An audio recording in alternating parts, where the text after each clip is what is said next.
Morning, everyone. Welcome to Pediatric Grand Rounds.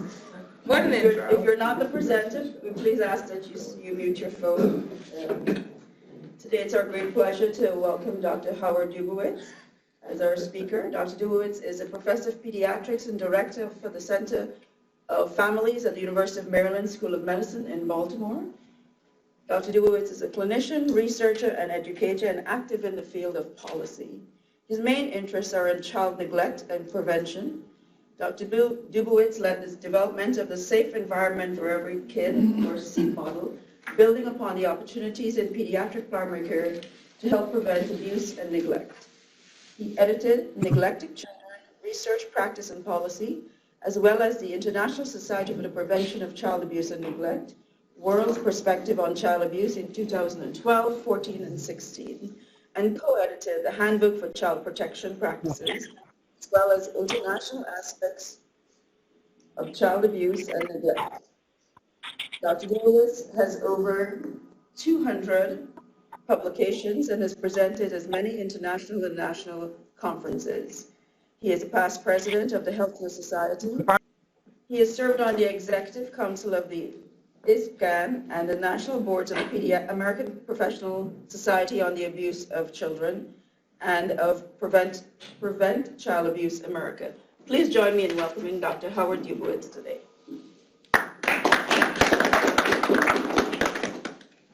Good morning. Thanks so much. I realize I have to shorten that by a sketch. So I thought only surgeons started grand rounds at 7:30. No? Anyway, maybe something's changed. I'm really pleased to be with you today and specifically was invited to talk about the SEEK, or Safe Environment for Every Kid model. And I'm looking at the title on this slide and it's quite long. Maybe you're wondering what's it all about. So very briefly, I was doing primary care for a long time while my primary focus was on child abuse and neglect. And 20-some years ago, it occurred to me, wouldn't it be even better, rather than what we were mostly doing at the time, which was responding after kids were abused and neglected, that we could do better trying to prevent this problem happening in the first place. And that led me down this road that I'm going to be describing today. But also, if you take a step back and think about what's involved in preventing child maltreatment, it really at heart is what we do to promote kids' health, well-being, their development, and safety. So I'm going to be talking about SEEK, but also more broadly about the science of identifying social determinants of health and the issues that have been debated in the field about how to best respond. I do own the copyright for the materials, and all the proceeds, as you see, help disseminate SEEK. So in case you're not already persuaded, why is preventing child maltreatment so important? Well, the problem is unfortunately really, really common. And there are about 75 million children under 18 in the United States. And in the last several years, almost 8 million get referred to departments of social services. We've also learned an enormous amount about both the short and the long-term harm that occurs from maltreatment.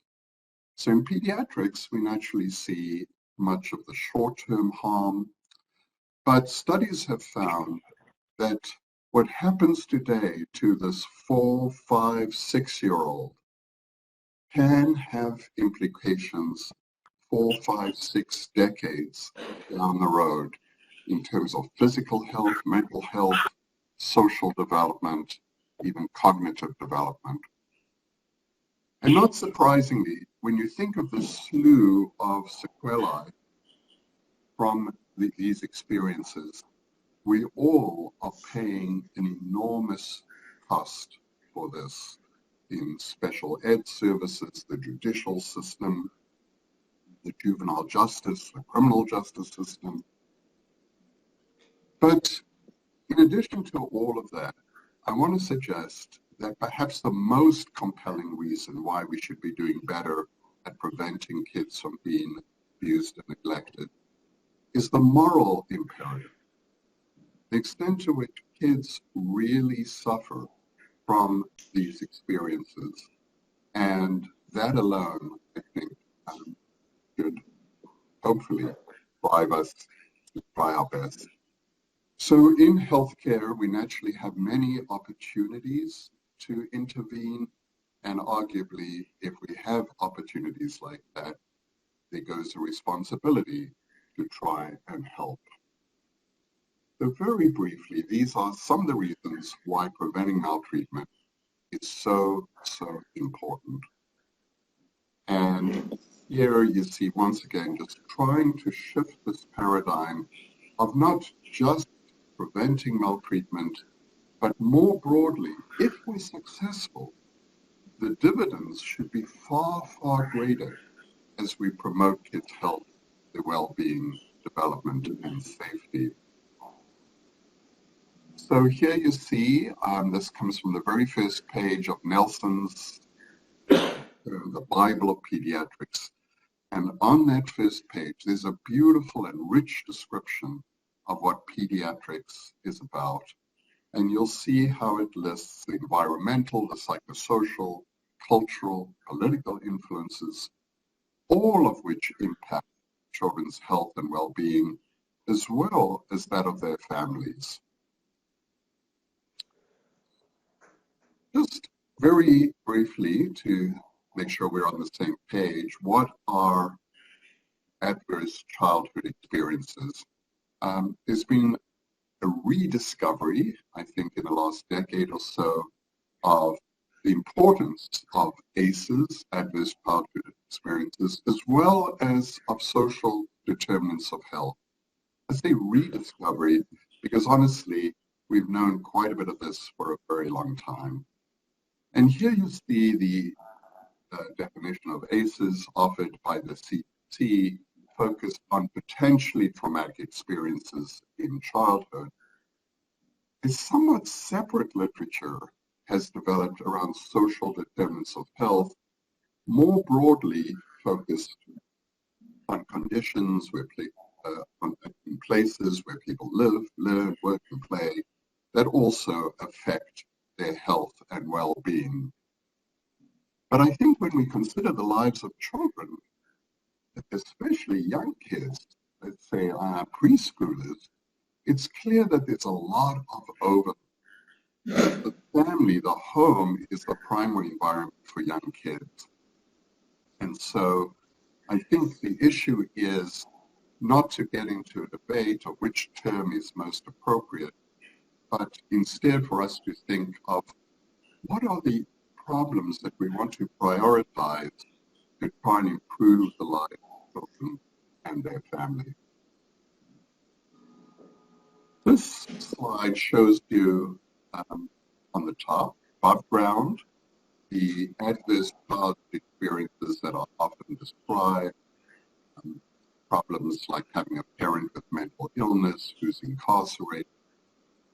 But no less important, you see the notion of adverse community environments, different kind of cases at the bottom. And here we see the problems of racism or discrimination, poverty, violence. And clearly, this is the substrate, the context in which cases occur. We've learned an enormous amount of the impact on health of these different factors. And it's striking, if you look at the bottom, that healthcare is important, but at least as shown here, this comes also from the CDC, it's about 20% of the story.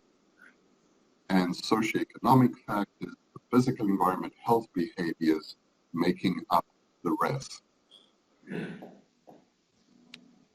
This is from one of probably now over 100 studies looking at the long-term outcome of cases, in this case showing the increased risk of heart disease. And to bring home the importance of how it matters where we live, this is more where we work, and what is remarkable, this is fairly recent data, that you see a 20-year gap in life expectancy between different Baltimore neighborhoods. The dark red or reddish, where it's in the high 60s, and in the dark blue, going up into the 80s. And this maps on to what has been described as butterfly. So the butterfly reflecting the really high risk, primarily black neighborhoods of Baltimore, and the L shape, the more, the higher income white neighborhoods. And finally here, we see what has been estimated of the potential benefit of addressing social determinants of health, particularly if you look at the top part, how we can diminish the prevalence of many of these health problems, including different cancers, heart disease, etc. And let me shift here to pediatric primary care. And I realize some of you are not in primary care. Nevertheless, I invite you to consider how some of these ideas could still be implemented in a subspecialty clinic, possibly in a hospitalist program as well. But the research was initially done in primary care. And what are some of the advantages that make this such a good opportunity for doing this? It's well accepted. Most parents, most of the time, know they need to take their kids in for these visits. And as we know, especially in the first few years of life, there are lots of visits. The goal of prevention is actually at the heart of primary care. How can we identify problems early on and prevent various bad outcomes? The concern with the child and family has been with us for a long time. It's actually humbling to read some of the work done by one of the fathers of American Pediatrics, Jacoby, who in 1904 wrote eloquently about it not being enough to focus just narrowly on the child in front of you, but that you also had to be concerned with what's around that child.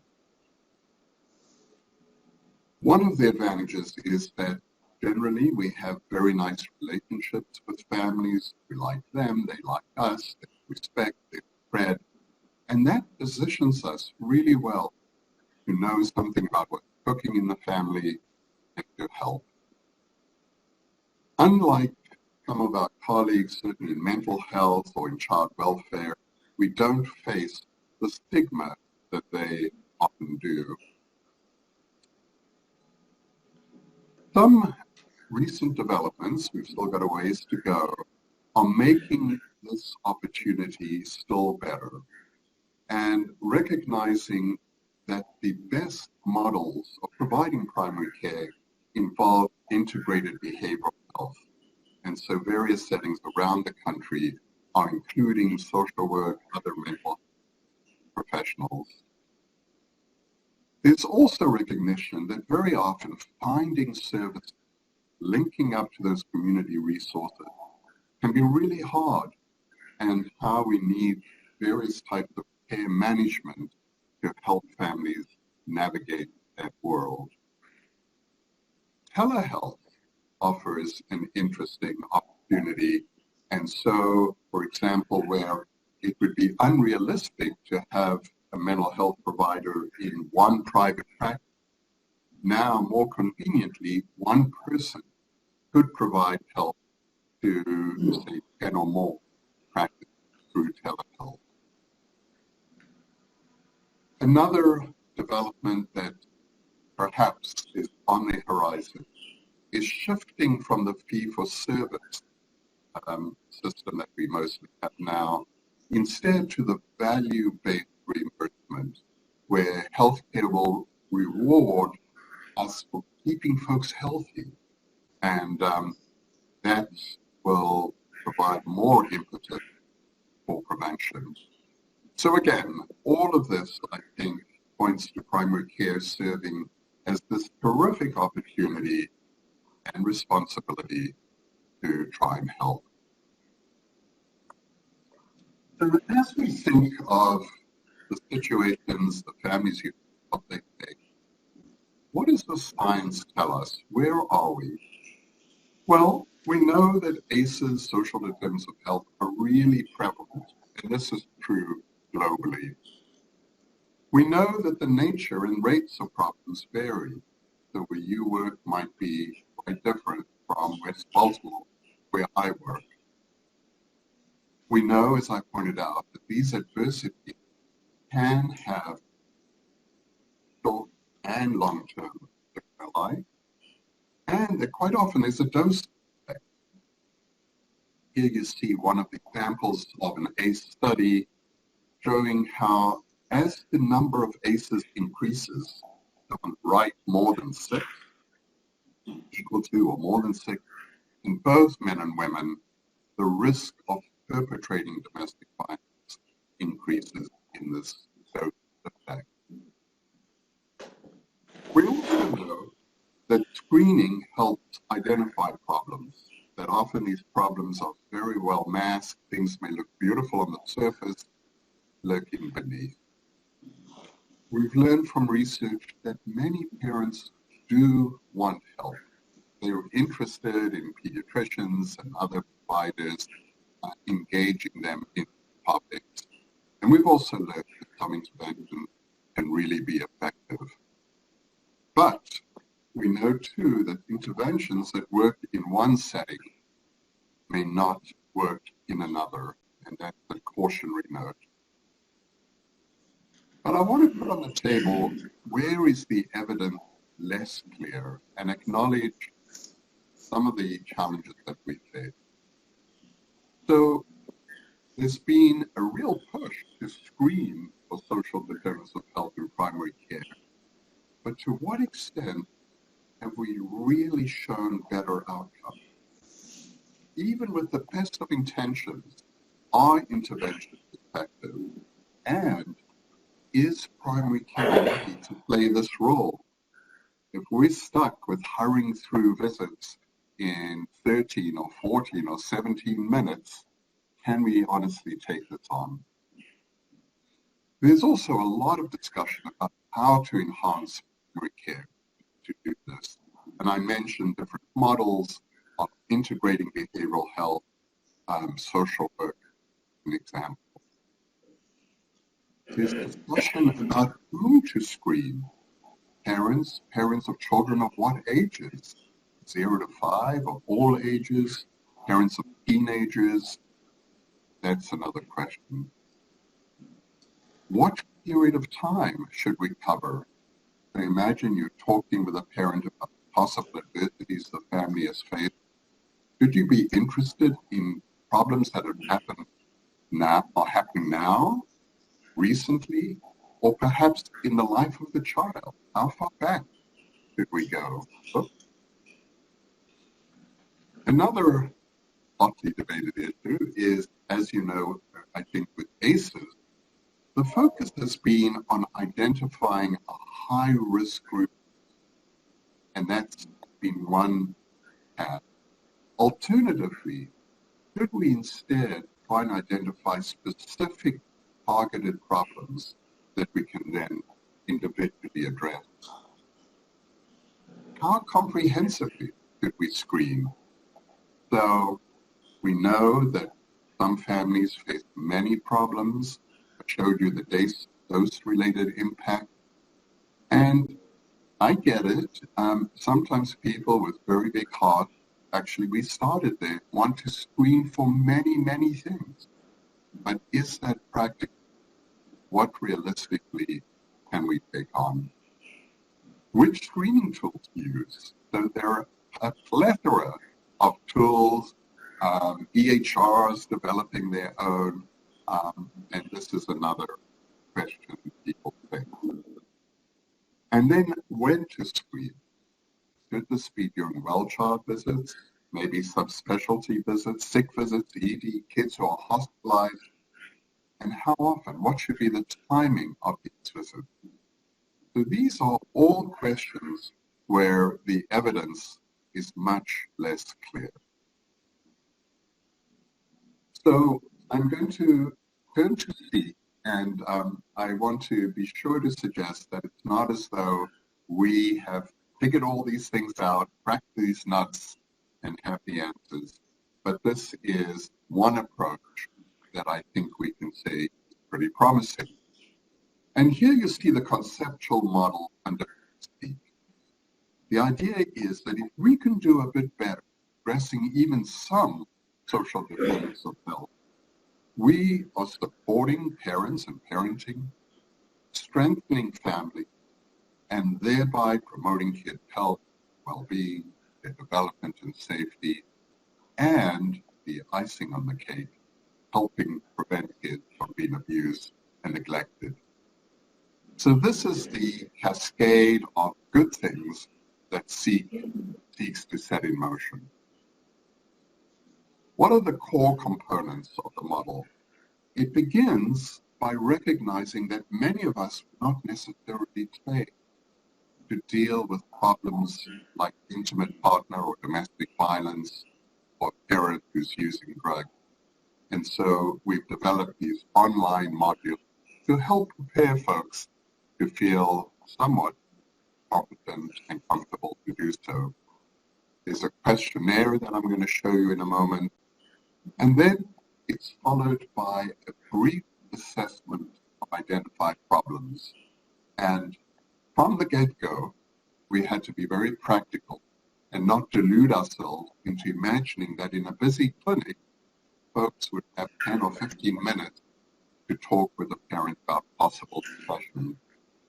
And so we developed these algorithms to help PCPs and others do this efficiently. We've incorporated principles of motivational interviewing, which I think is such an exciting advance in healthcare, as we've finally learned that simply telling people what to do often doesn't work. And so instead, forging a partnership and developing a plan with parents where they are more likely to at least partly own that plan makes it more likely that the plan pans out. And then the idea is that we at least initially help address the problem. This is recognizing that very often the help is going to be elsewhere in the community. So the notion here is that with some knowledge and skill, that even in a few pivotal moments, we can play a vital and strategic role in helping families get the help that they need. Ideally, SEEK works best when there's integrated behavioral health. It does require being savvy about what are the community resources. If I have a parent who needs help with substance use, where to turn. And we develop these pretty simple parent handouts as an adjunct to whatever is communicated in the office, with the idea that they be customized with info on your local resources. So these are the core components of SEEK. Here you see the problems that we've prioritized, and at a glance, you'll notice it's not everything. But we picked these because these are quite prevalent. These are problems that have been linked to child maltreatment. And also these are problems where, at least in metro areas, there are usually some resources to address them. So we have figured if we can put a dent in what you see here, we can help move that needle to help many families function better. Here you see the SEEK Parent Questionnaire. It's based on evidence from 2 randomized controlled trials. I'm going to briefly show you the evidence. It's one side of one page, easy to read with yes answers. It's convenient because invariably there are a couple of minutes where families are waiting for us. Importantly, the little intro top states that voluntary is confidential, and there's flexibility about the timing and to some extent content. I want to just talk quickly about the intro because think about it. Many times families are not used to being asked these questions about violence or about their substance use. And so how we frame this is really going to make a big difference as to whether or not they feel comfortable disclosing very sensitive, perhaps embarrassing info. So it starts off on an empathic note. Being a parent, not always easy. Importantly, it's universal. We're asking everyone. I'm not picking on you because I think you may have a problem.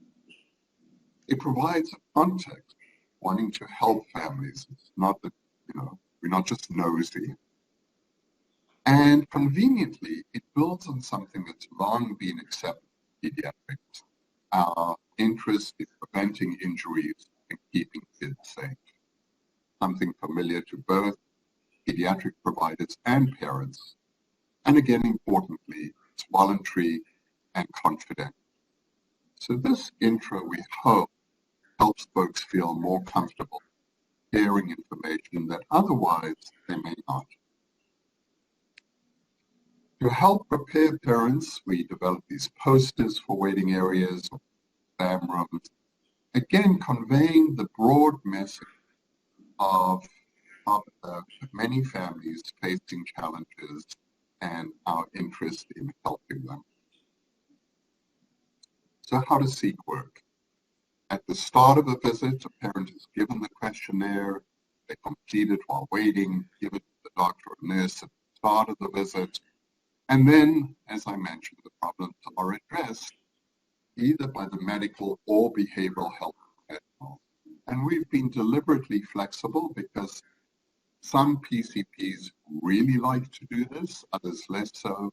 Maybe you have a crazy busy day and you're just delighted to give someone a warm handoff. Alternatively, maybe there's a no-show and you have more time. So we just need folks to decide that. I mentioned the parent handouts. There may be a referral to community agencies, and then there may be follow-up. And by the way, in the case of pediatrics, it often may be perfectly appropriate to say to a parent, this is so important. Please talk to your own doctor about it. So I'm sometimes told, you know what, this sounds great, but how can I do this in just 5 minutes? And I'm going to give you one more acronym and that's it. So in thinking of a brief intervention, we use this REAP, reflect, empathize, assess, plan. And here you see reflecting, where we're simply reflecting really on what a parent has disclosed. I see you've been feeling down, for example. Empathizing. I always feel a little silly pointing this out, but I think quite often, even when we're feeling empathic, we don't necessarily convey it explicitly. It's good to convey it explicitly. And here you see an example that also somewhat strategically empathizes both with the parent and with the children. Then there needs to be a brief assessment. Remember, a screen is just a screen. So is it a true positive? What's the nature of the problem? The parents' view of the problem, their interest in help. And also, I want to put in a plug for the strengths. You know, our whole biomedical tradition is focused on the pathology. What's wrong? What's bad? And how do we treat or prevent it? But we've learned something very important, and that is that typically there are also strengths or protective factors that help buffer the impact of those problems. And So if, for example, I have a bad asthmatic back in the PICU, and it turns out the parents didn't fill the prescription, get the med, and I'm feeling frustrated, why didn't they do that? If I can turn to the parent and say, you know, I can see how much you love Amy. What can we do to make sure that she gets her med? I'm identifying, hopefully, a strength in the parent and incorporating it into my approach. The strength may be in Amy. Let's say she wants to be a terrific soccer player, and turning to her and say, you know, I heard you want to be good at soccer, but to be good at soccer, you got to breathe well. This medicine is going to help you breathe well. Sometimes the protective factors are outside of the family. So if you have a situation where there's food insecurity, knowing the food pantries, soup kitchens, for example, that can be a valuable resource. You can be a protective factor.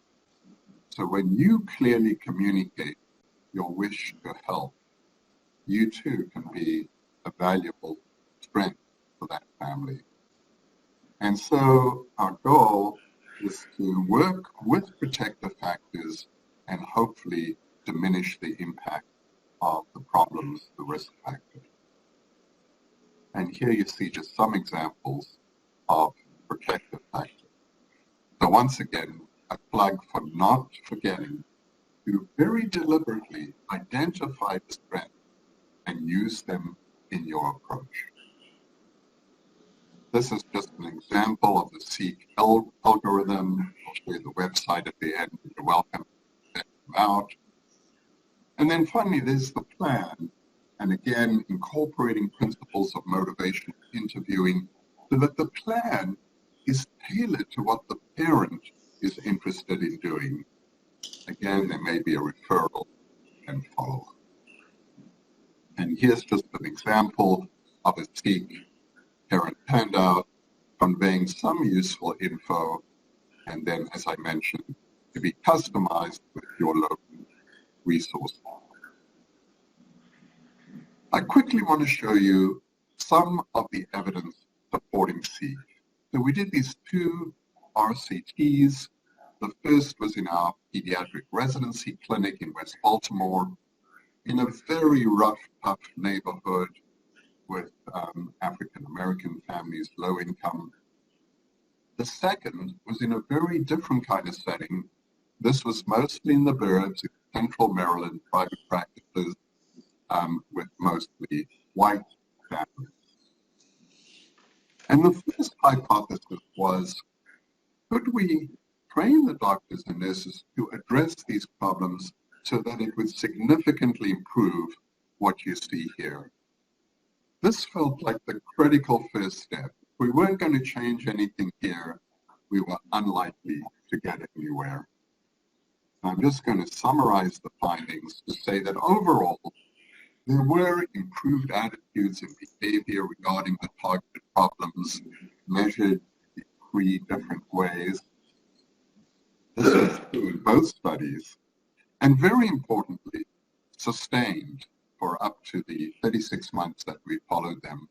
This is important, because so often in these kind of demonstration projects, you get that initial blip and you're all excited. And then guess what happens in the ensuing months and years? It fizzles. So sustaining the improvements is a challenge. The second main hypothesis was, could this model of primary care really make a difference helping prevent child maltreatment? And this is something that's difficult to measure. We asked parents to self-report how they were handling tough situations, disciplining their kids. We reviewed medical records, and then from the state, got CPS data. And again, I'm just going to summarize the findings to tell you that we did find that primary care is a good opportunity for addressing these issues, that SEEK turns out to be a practical model that has been relatively easy to replicate, And we found good evidence that speak can reduce abuse and neglect and harsh parenting, and that it appears to be cost-saving. And very importantly, we had med students with stopwatches, actual time visits, and that Seek did not significantly add time to these visits. So this is a summary of the finding, described probably about 15 years of work in perhaps 5 minutes. If I can boast slightly for a moment, Seek has been recognized by these different groups as an effective approach to preventing child maltreatment, and it's been implemented in 27 states, Sweden, and Italy as well. So in coming back to the questions that I raised earlier, where the science is not so clear or unclear, let me suggest some approaches of what we can do in the meantime. And as to this dilemma of, is primary care ready? Do we know that it leads to better outcomes? I think what we often have to do is apply the best available evidence. I've shown you some, and I'm going to be very careful to acknowledge that there's other evidence of other efforts that can help. But at the same time, to recognize that we need to continue to evaluate and refine our approach. Like so much of what we do, this is a work in progress. How can we enhance primary care? Well, I think educating med students, residents, those in the community, how to approach problems such as domestic violence, discipline, etc. Advocacy for resources, how to find a social worker for one's clinic. Having integrated management, behavioral health for sure seems very, very helpful for broadening the scope of healthcare to address many of these problems. I think it's clear that we need to also advocate for payment reform, that a system that doesn't have such, how can I put it politely, an odd way of reimbursing procedures and focuses more on how we can prevent problems. Whom to screen? So we have thought that it's best, as I showed you, to prioritize parents of preschoolers, especially because this is a time with all those visits that the relationships are strongest. And it's that relationship that really positions us so well to be helpful.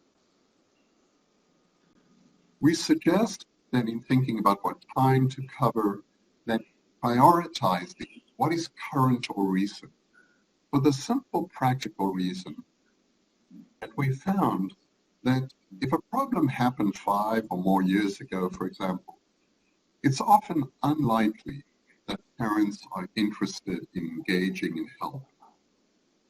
So even though there may be lasting impact, the likelihood of something in terms of service is much smaller. When to screen? So we have prioritized well-child visits, and we do think there's value in doing this repeatedly.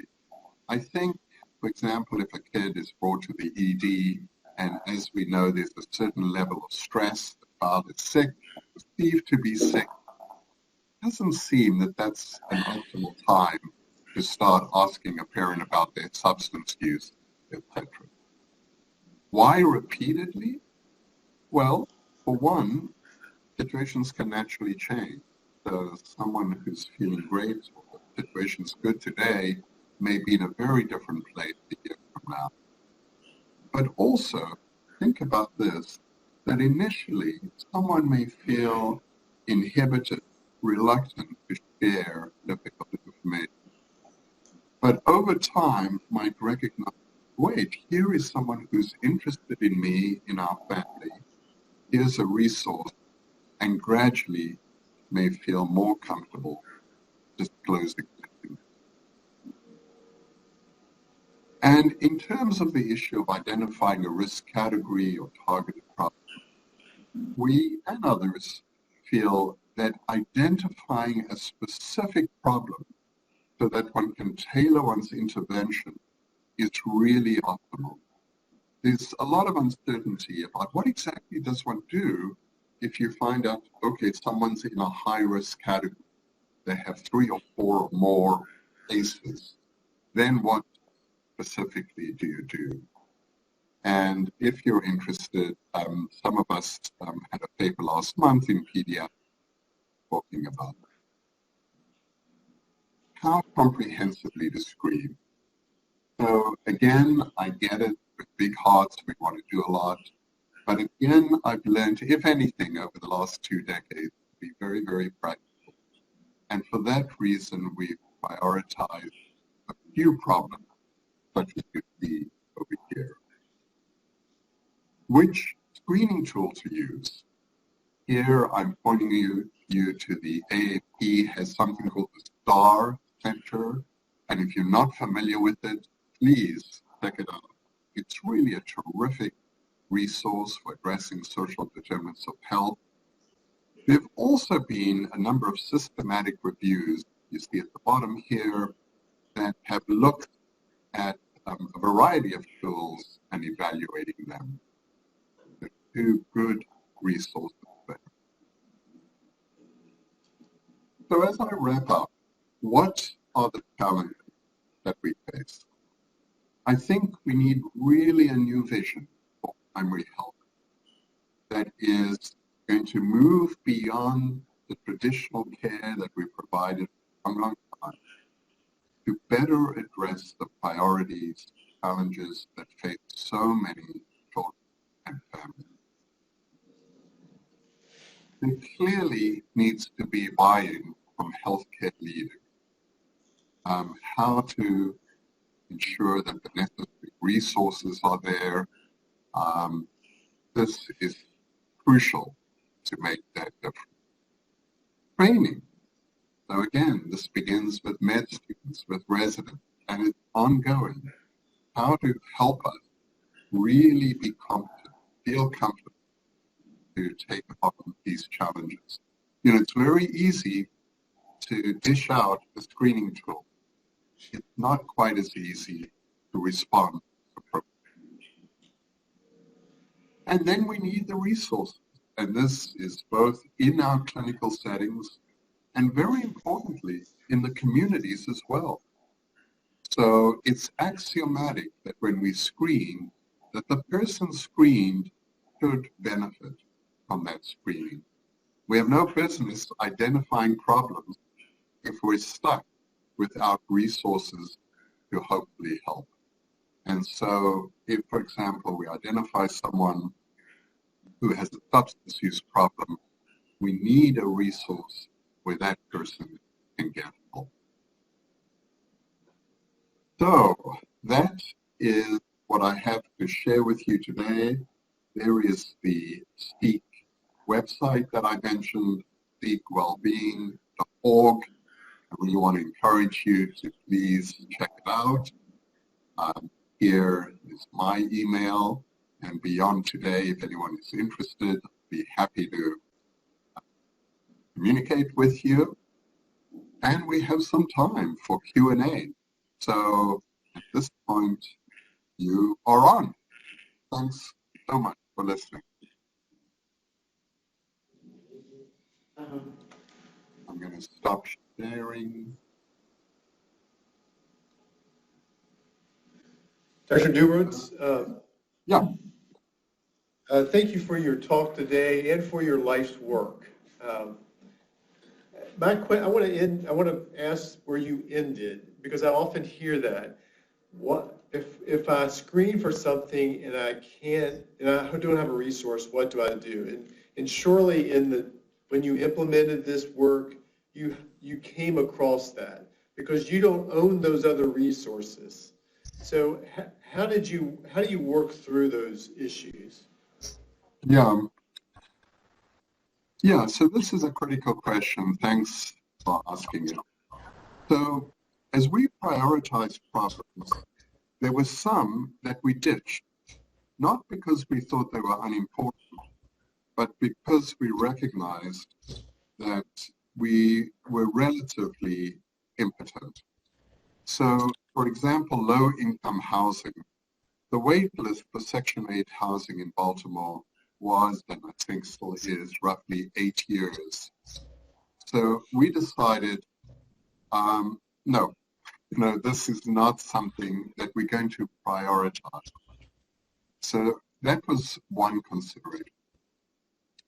So then, following from that, as I mentioned, we looked at problems where generally there are some resources to offer.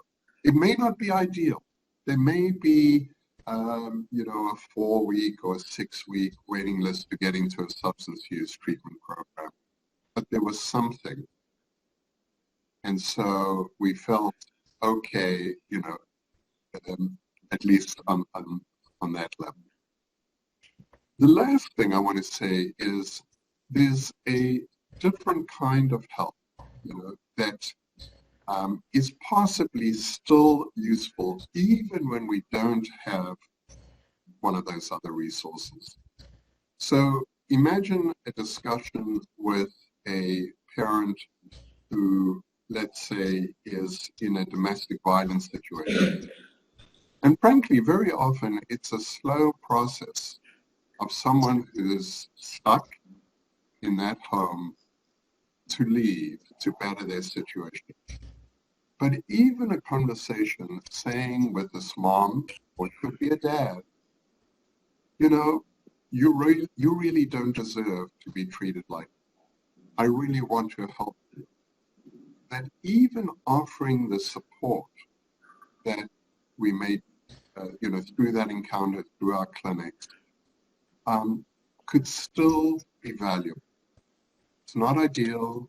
It's not going to be a perfect remedy for that complicated situation. So if we think more broadly of our responses, one could conclude that seldom are we really stuck with nothing to offer. Usually we have something, albeit not as much as we may wish. Thank you. Good morning. Can you hear me? Loud and clear. Hi. Hi.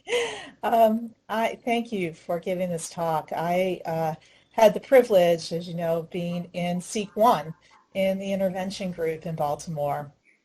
So I'm so glad, and thank you for your help when we got this implemented in our primary care settings down here. What is your experience implementing this in, say, subspecialty settings? Have many hospital systems done that? And we have the resources built out, and actually more than we had available back in 2019 before the pandemic when we did this in primary care. Yeah, so the short answer is I don't really know. I don't think many have, let me say that. I know that in different presentations around the country, I remember a nephrologist said, we should do this. We can do this. It's interesting, once something is out in the public domain, I've learned how you lose control. And regularly I encounter folks who say, oh, I love Seek. We've been doing it for years. And I've never heard. So it's interesting. It's been tricky to track. Yeah, but I sense, Amy, that there are some hospitalists that I think are using it. Some EDs, some childcare settings have used it, and some child advocacy settings also. I will say to anyone who is thinking of perhaps using it elsewhere, I'd like to encourage them to try and evaluate it there. clearly the research I showed you was done in primary care settings. And as we look to learn about what may work in different settings, it really would help to evaluate it, and I'm happy to help do that. So there are a variety of experiments going on. People at Penn State are applying SEEK throughout trials. Several clinics actually around the country are doing that, testing SEEK, beyond age 5, because clearly those problems don't quickly go away. Yeah. You anticipated my follow-up question, thank you, which is research into applying this outside of age 5. Yeah, so it's underway and led by someone at Penn State, but absolutely, if anyone's interested, residents, if they need a project, this could be a good one. As you know, we had residents and med students help us enormously with SEEK. Nice to see you. Anyone else? Anyone brave? Thank you very much for your time, Dr. Dubowitz. Thank you, Dr. Dubowitz. We look forward to following up on some of these topics that were discussed. Thanks, everyone. And